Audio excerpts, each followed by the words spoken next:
Good morning and welcome back to my kitchen. My name's Lynn and this morning I'm going to share with you another slow cooker recipe. I love Irish stew, and especially at this time of the year. And actually the slow cooker is a perfect place to cook Irish stew. Long and slow, and it really develops the flavours and is very tasty. Needs a little more preparation than some of the recipes I've shared with you, but nothing too complicated and nothing that really will take up too much time. So as usual, I've turned on my slow cooker to warm up. So already the sides of it are absolutely roasting. So be careful again if you've any kids in the family, in the house, just to make sure that it's out of reach of them if the outside of your slow cooker gets hot. So I've put it up to high because I want this ready for dinner time, and it's lunchtime at the minute. If you want to put it in on earlier in the day, then you turn it down to low. So I have it up at high. So I'm just going to put it to one side and just share with you what the ingredients are for my Irish stew.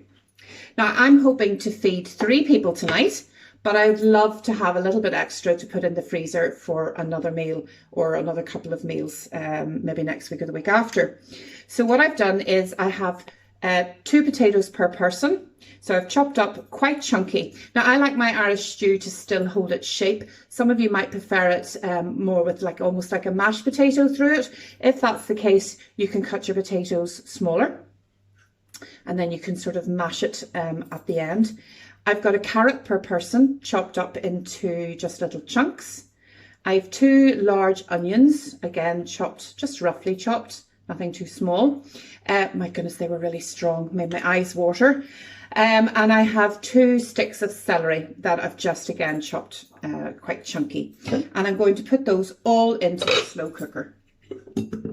So just a little bit of preparation for those, peeling and chopping and so on, but just popping them straight in once that's done. So that's all into my slow cooker. So I'll just show you that. So everything's in, vegetable wise. Okay. So then the meat for the Irish stew. Now it's up to you.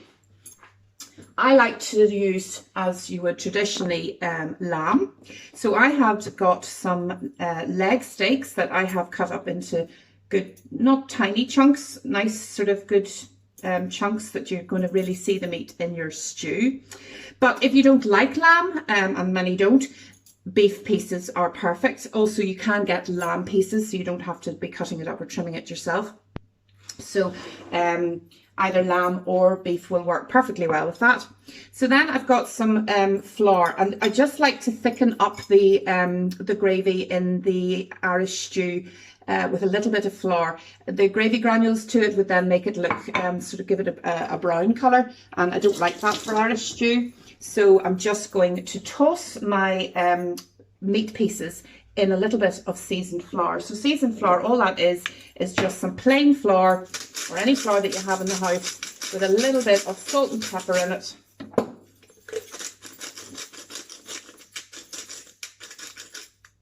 And then toss the meat into the flour.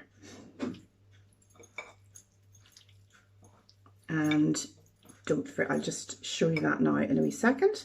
Let me just wash my hands here.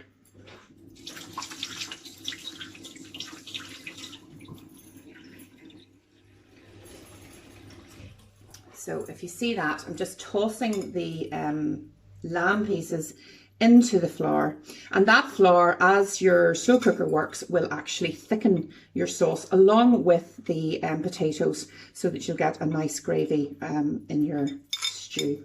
So as you can see, it's just all coated, and I'm going to just place that into the slow cooker. There'll be a little bit of flour left over, just sprinkle that in. Wash my hands again. I'll show you that. So at this point, it really doesn't look very appetizing at all, but don't worry, that will turn into an absolute dream of a stew later on. So back to just a few more ingredients. So I have got some mixed herbs. I'm just going to put them in. I've got 2 stock cubes. I'm going to put them in. Ideally beef, but it doesn't really matter. I think these ones are actually vegetables, so don't worry if you haven't got a meat one. And then a little bit more salt and pepper. And don't forget, you can add a little bit more salt and pepper later on when you taste it. And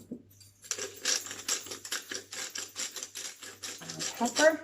And then, as always, we're going to add enough water just to cover the top of the ingredients. But first, I'm just going to stir all the ingredients together. Mix the meat and the vegetables through. And that also means you're mixing the flour through a little bit. So you're not going to get any sort of lumps of sort of jelly-like flour later on. So that'll allow it all to mix up. So I'll just give you another wee peep. Okay, so that's it all mixed up, and I'm just going to add enough boiling water just to come to the top of the ingredients. I'm hoping I've got enough boiling water in the kettle to come up. I might need just a little bit more, we'll see. Push everything down.